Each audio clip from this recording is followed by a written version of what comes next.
Now we're going to talk about Jesus some more. Amen. A little bit about the preachers.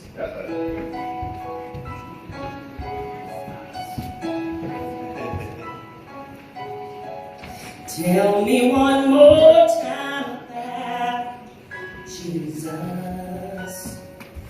All about his forgiveness and grace. Tell me one more time about Jesus. All about the sweet Savior's face. Yes, here comes my old friend, the preacher. Yes, and he's knocking on my front door. Yes, and he's out trying to save all the sinners. Yes, and he's been here so many times before. But I love the easy conversation.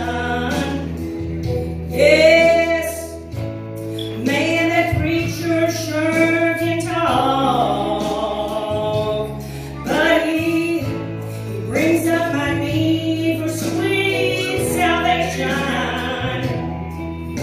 Even though he knows I'm stubborn to a fault.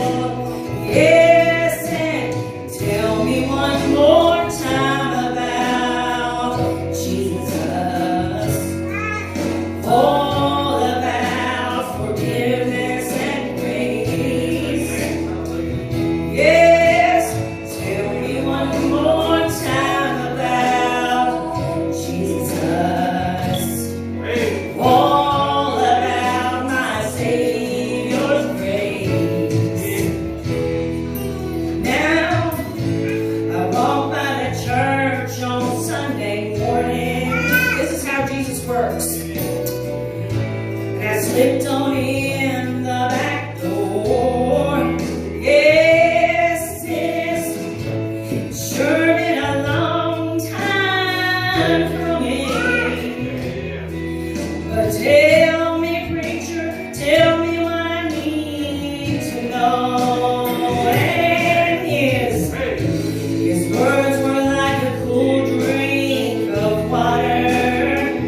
Yes, and preacher said, sinner, come on down the aisle. So the sinner will run in for the altar.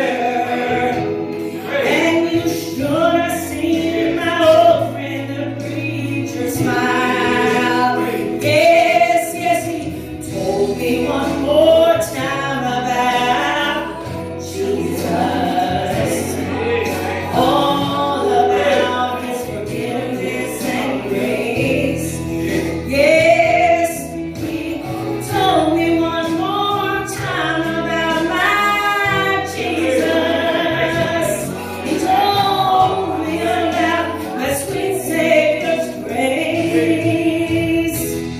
Yes, thank you, Jesus. This is how you know. This is how it goes. And thank you, Jesus. Thank you, Jesus, for sending me to people in my life. And thank you very much, Lord Jesus.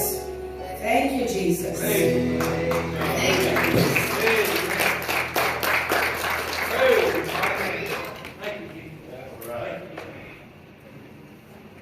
Got one more there tonight wants to sing. I don't know if he's from the East End or the West End. He's pretty local, I would believe. Come on up here, Keith. Keith Grissom.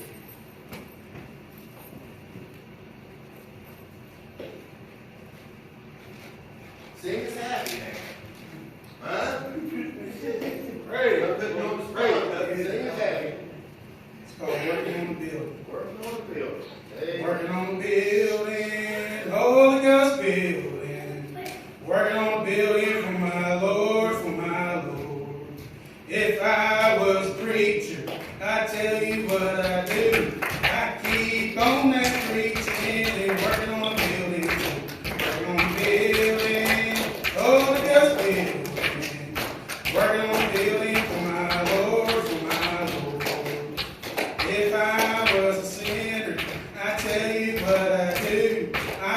quit all my sinning and working on a building.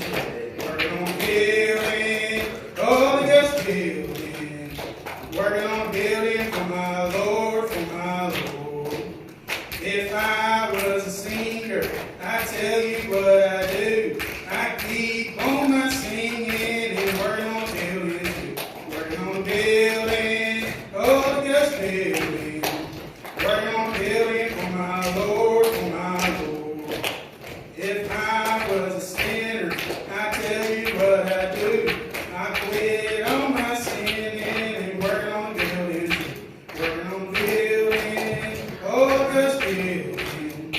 Working on building for my Lord, for my Lord. If I was a drinker, I tell you what I do. I quit on my drinking and working on building. Working on building, oh, just building. Working on building for my Lord, for my Lord.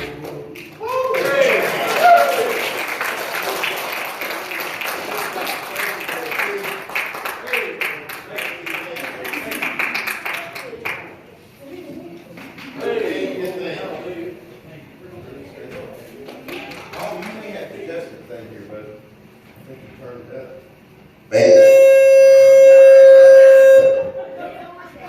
I don't think you're one of them.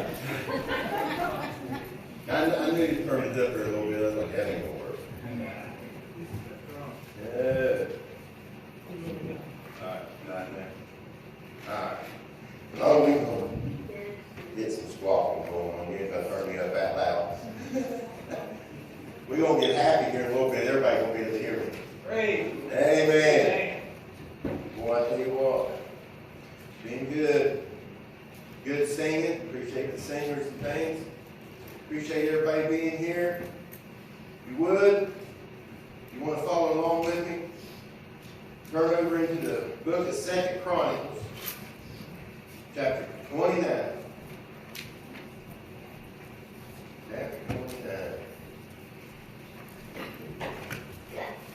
We're talking about Hezekiah tonight. I don't know how many people are very familiar with Hezekiah. But boy, what a revival he brought. What a revival he brought to the people of Judah. He didn't bring the revival, but he laid the groundwork for the revival. Just like we don't bring revival. The Lord brings it. We just lay the groundwork for it. We just go through it through obedience. Hezekiah, you can follow through there if you would.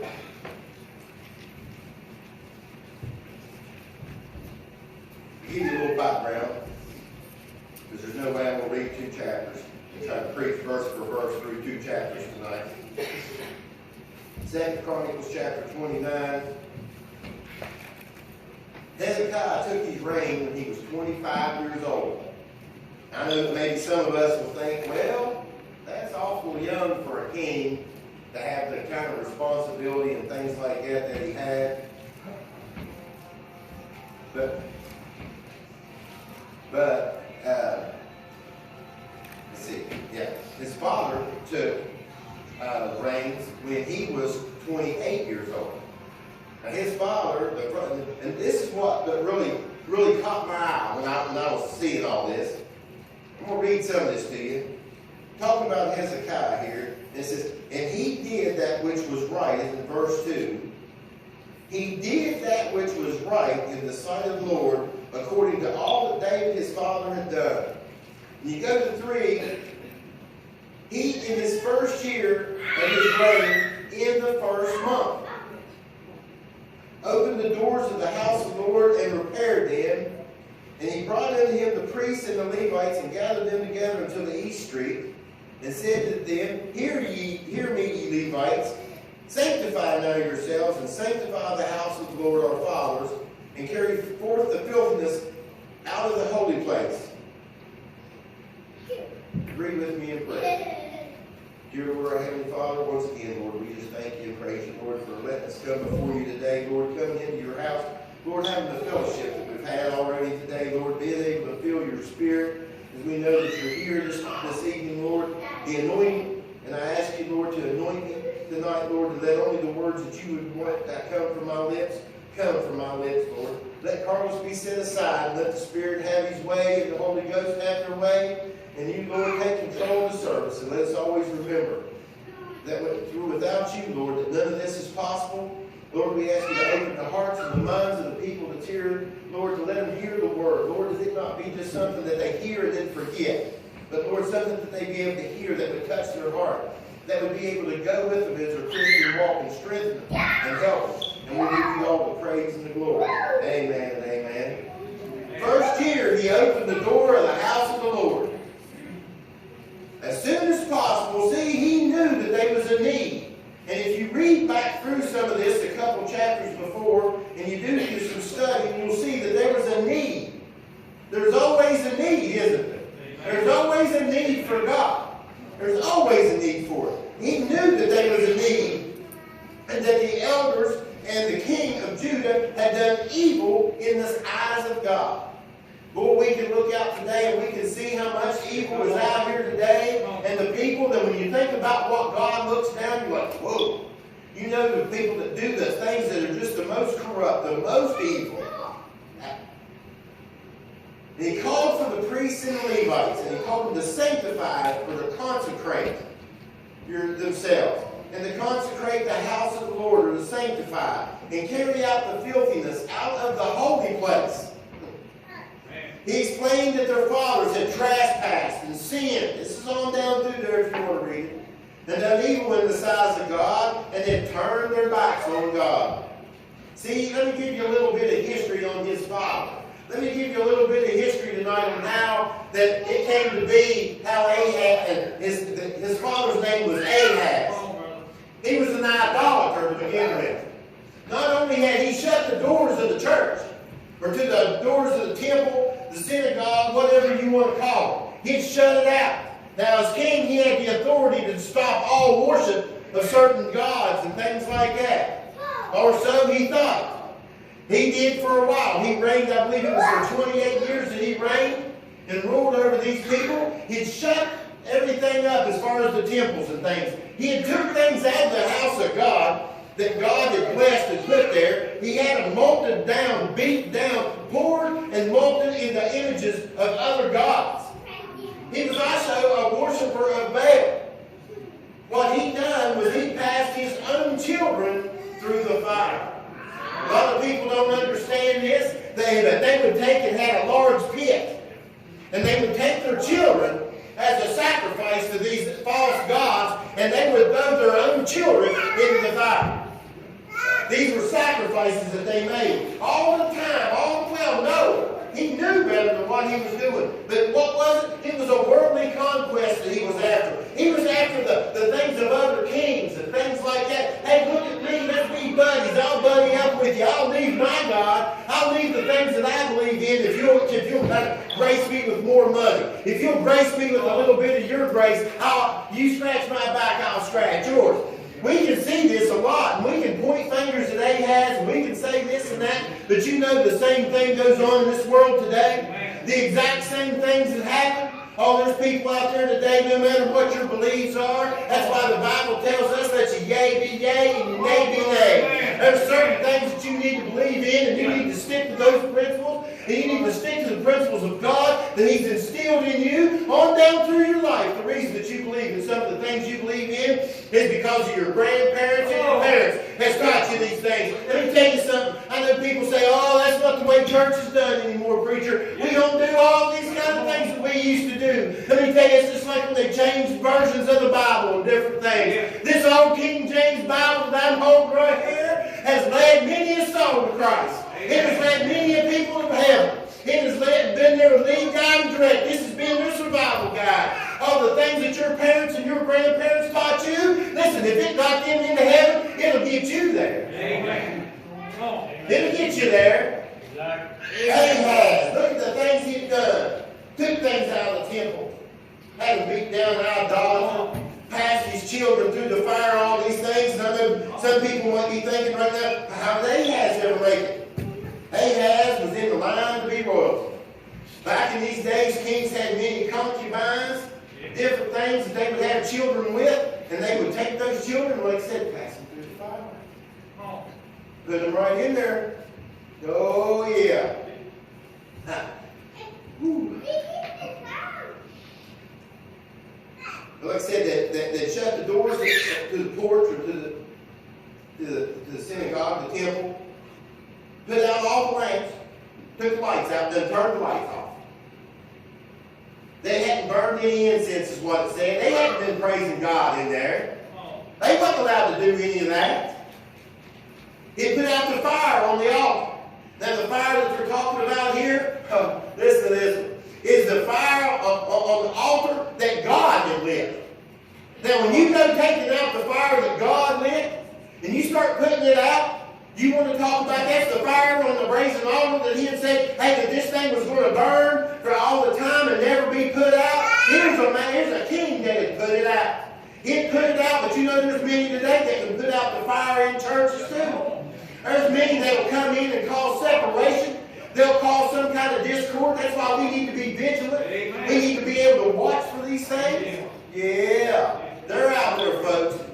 You think that you go to church regularly? Let me tell you what, Satan goes to church more than anybody in here.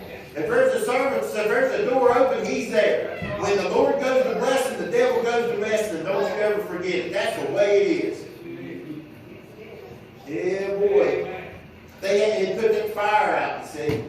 That fire represents that worship. Remember back when we looked at Aaron's sons, when they brought the strange fire? When they brought the strange fire, what happened to them? Fire shot out of the altar and consumed them right there. Yeah, boy. Their fathers, he goes on to tell about their fathers had been killed and now their families had been taken captive. Boy, we can look at this world today, and just like we was talking about a little while ago with the schools and things that was brought up, you put God out of schools. What have you got in there now? This is the kind of things that you got to look for. It's the same thing here.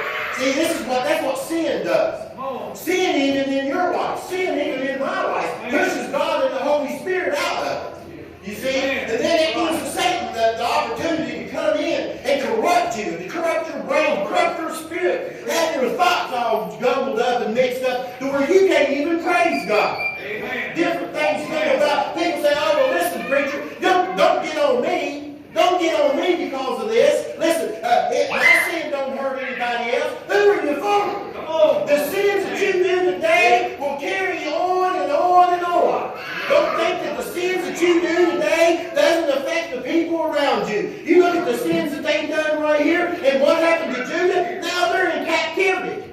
It's the same thing. Listen, you can take somebody out there that's sinning every day. I'm talking living in iniquity. Iniquity is just not sin, it's the practice thereof of sin.